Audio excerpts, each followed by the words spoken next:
데일리 브리핑. 네, 오늘은 워싱턴 DC 미국 한인 유권자연대의 김동석 대표 연결합니다. 대표님 안녕하십니까? 네, 안녕하세요.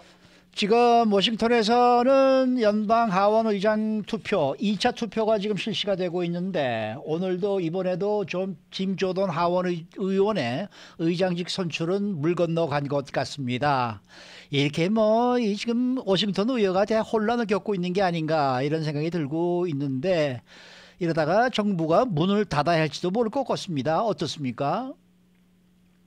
그렇죠. 지금 말씀하신 대로 정부가 문을 닫는다는 말씀은 미국의 그 국가 운영이 정말 의회를 통과해야만 되는 것들이 거의 전부 다입니다. 그렇죠. 정부가 뭘 할래도 국민의 대표기관인 의회에 인준을 받고 허가를 받고 저기서 법을 만들고 이게 하늘처럼 쌓여 있잖아요. 네. 의원들이 너무 와서 오는 시간이 없는데 이게 지금 의장을 못 뽑아가지고 그냥 모든 기능을 상실해가지고 저러고 있은 지가 이게 지금 얼마나 많이 지났는지. 글쎄요, 저도 워싱턴에서 네. 이거를 기다리면서 우리도 현안이 많기 때문에 어느 의원을 만나서 어떤 경로를 통해서 어떤 성명서도 내고 결의안도 내고 법안에 관해서 얘기도 하고 그래야 되는데 답답하게 보고 있는데요. 설명하신 것처럼 감감합니다.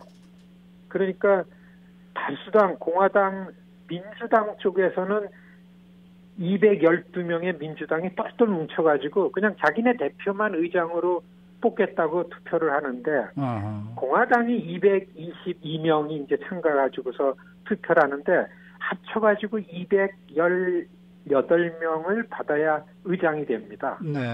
그러니까 공화당에서 4명만 이상만 이탈돼도 의장이 안 되는 거예요. 네. 그러니까 케빈 메카시가 의장을 하다가 아주 트럼프 쪽에로 조직이 돼 있는 프리덤 카커스라는 아주 구구파들 의원들 몇 명이서 반대를 하기 때문에 메카시가 재신임 소환돼 가지고 아웃된 다음에 2인자 스티브 스칼리시나 2인자가 나왔는데 공화당에서 그럼 이번에는 스칼리시를 내보내자.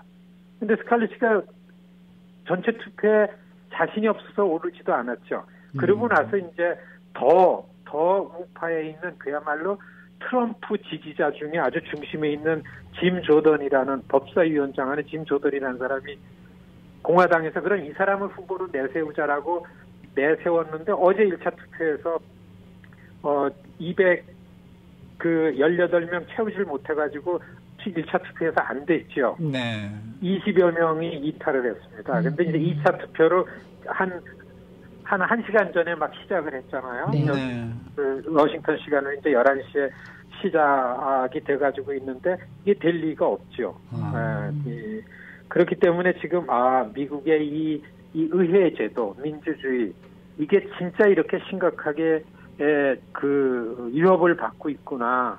그래서 진짜 많은 시민들이 불안한 생각으로 저걸 쳐다보고 있는데 정말 시민 입장에서는 갑갑하고 화분하고 진짜 안타까운 그런 상황입니다. 네, 말이에요. 이런 형국이 그 두 당에 그리고 또 대선에 어떤 영향을 미치게 될까요? 지금 사실은 그래도 어떻게든지 의회가 제 역할을 할 수 있도록 의장을 뽑자라고 하면서 민주당이 좀 도와주면 되잖아요. 네. 민주당에서 212명이 똘똘 뭉쳐서 공화당 쪽을 절대 한 명도 안 찍는 게 아니라 그래서 민주당의 중도파들은 좀 나서가지고 한 10명 내지 15명을 좀 꿔주자라는 그런 협상도 열심히 하고 있는데 이게 지금 앵커께서 말씀하신 것처럼 민주당은 지금 이렇게 오랫동안 기능이 정지되고 어떻게 보면 이제 11월 17일로 예상된 정부가 문을 닫을지도 모르죠. 예산안이 통과 안 돼가지고 임시 예산안이 통과돼서 45일을 견디고 있는데 이렇게 되면은 지금 미국의 정치는 다 내년도 선거에 초점이 가 있어요. 공화당의 정치를 보면서 시민들이 유권자들이 공화당 안 되겠구나. 트럼프 정치가 진짜 도저히 안 되겠구나라고 하면서 민심이 공화당에서 이반을 하는 형태가 나타나니까 민주당 쪽에서는 그냥 아쉬울 게 별로 없다고 생각하는 부분이 많습니다. 그래서 이렇게 의회가 공전하는 거에 대한 선거에 대한 영향은 절대적으로 공화당이 불리해지고 있는 거죠. 네. 여론조사가 그렇게 나오고 있습니다. 예. 아니 근데 지금 또 더더구나 또 이 중동 쪽에서는 하마스의 이스라엘 공격으로 지금 중동 위기가 아주 급하게 지금 전쟁으로까지 지금 치닫고 있는 것 같은 느낌이 드는데 바이든 대통령은 또 급하게 이스라엘 방문했고 이 워싱턴은 좀 이 상황을 또 어떻게 보고 있나요? 사실 워싱턴 권력은 바이든 대통령은 굉장한 악재죠. 네. 첩보가 시작됐는데 이 우크라이나 전쟁도 빨리 안정시키고 이걸 좀 미국이 이렇게 했다라는 역할로 내놔야 그 선거에 임하면서 이 지지율을 그나마 낮은 지지율이 유지될 텐데 네. 하마스 이스라엘 공격 때문에 이게 또 터진 겁니다. 글쎄 말이에요. 네, 그런데 저는 사실 이 이슈에 대해서 우리 LA 동포 청취자분들하고 좀 나누고 싶은 거는 여러분 이스라엘이나 한국이나 우리가 두고 온 우리 모국어가 있는 데가 다 분쟁 지역이잖아요. 우리는 남과 북으로 아직 갈려져 있고 그렇죠. 안보 불안이 아직 있고 이스라엘은 늘 아랍권에 이 팔레스타인하고서 늘 분쟁이고 늘 테러가 나고 사고이고 그러니까 미국에 사는 유태인들이나 미국에 사는 한인들이나 자기가 놓고 온 자기 그 뿌리가 있는 땅에 대한 근심과 걱정은 같은 거죠. 그렇죠. 그래서 오히려 지금 갑작스러운 이스라엘이 하마스에 공격받은 거에 대한 미국 내에 있는 유태인들이 어떻게 대응하는가는 우리 한인들한테는 진짜 좋은 학습입니다, 이게요. 그렇죠, 그렇죠. 예, 아시겠지만 유태인들은 미국에 있는 유태인들이 이스라엘도 건국했다고 해도 틀리지 않고 지금까지 이 이스라엘이 저렇게 미국의 지지를 지원을 받으면서 그 아랍이라는 그 포로가 돼 있는 것처럼 위치가 그런데도 불구하고 이렇게 되는 거는 미국의 유태인들이 미국의 힘으로 이 이스라엘을 견고하게 붙들고 있는데 지금처럼 이스라엘 건국 이후 70년 동안 지금처럼 미국 내에서 반유태 정서요.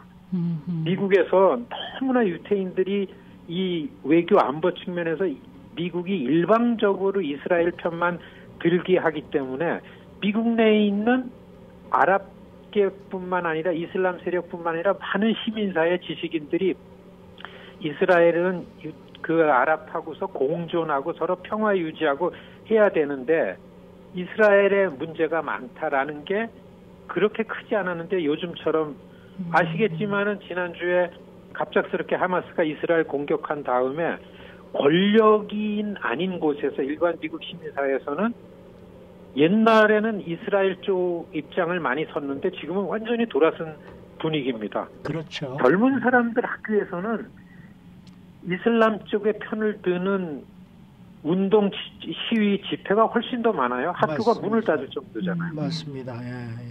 그러니까 지금 미국 내에 있는 유태인들은 이전하고 다른 방향에서 이스라엘을 옹호하고 그래서 무슨 얘기를 하더라도 요즘에 나오는 거 보면 정치권에 영향력 있는 유태인 단체들도 가자 지구에는 일반 민간인들을 케어하는 발언부터 하면서 어차피 정치권은 바이든 대통령 가가지고 분쟁 조정자고 확전을 막고 빨리 안정시키려고 갔지만은 테라비브에 도착하는데 가자 지구에 있는 병원이 폭파됐잖아요. 그렇죠. 예, 그러니까 그냥 그 현장에서 그 정보에 의하면은 이거는 다시 그 이슬람 쪽의 소행이다라는 정보가 있다고 해가지고 일방적으로 지금 이스라엘 편을 들고 있지만 지금 미국의 분위기는 자꾸 이런 상황에서 이스라엘이 보다 더 평화를 유지하고 안정되려면은 우리가 어떻게 취해야 되냐라는 거에 대해서 굉장히 고민을 많이 하면서 지금 정치권의 그 역할을 하고 있습니다. 단지 우리가 배울 건요. 하마스 공격이 있을 때에 미국 정치권의 1인자가 상원 대표인 찰 슈머입니다. 네. 시진핑 만나러 베이징에 있을 때 이 사건이 터졌어요. 예. 미국에 있는 유태인들이 베이징에 가 있는 찰스 슈머가 시진핑 만날 때에 함부로 하마스 쪽에 얘기하지 말라라는 메시지를 내게끔 온라인으로 하더라고요. 여러분 이게 미국의 세금 내는 유태인들이 어전트하고 비상이 발생했을 때 자기 뿌리를 보호하는 기동성 있는 영향력입니다.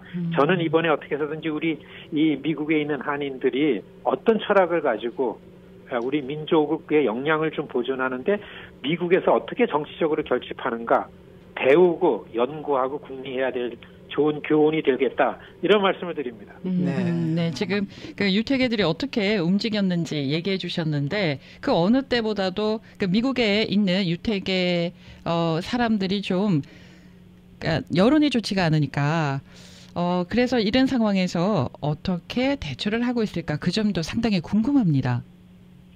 미국의 유태인들도 쉽게 표현해서 촛불이 있고 태극기가 있고 엄청 싸웁니다. 아, 그래요? 그런데 이럴 때가 되면은 전략적으로 모여서 의논하고 한 목소리를 내더라고요.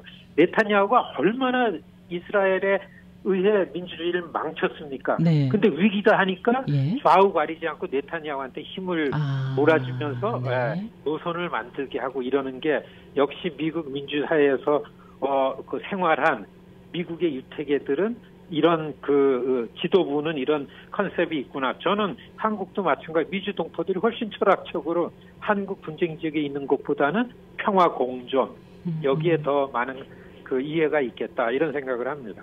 네, 네. 오늘 말씀 잘 들었습니다.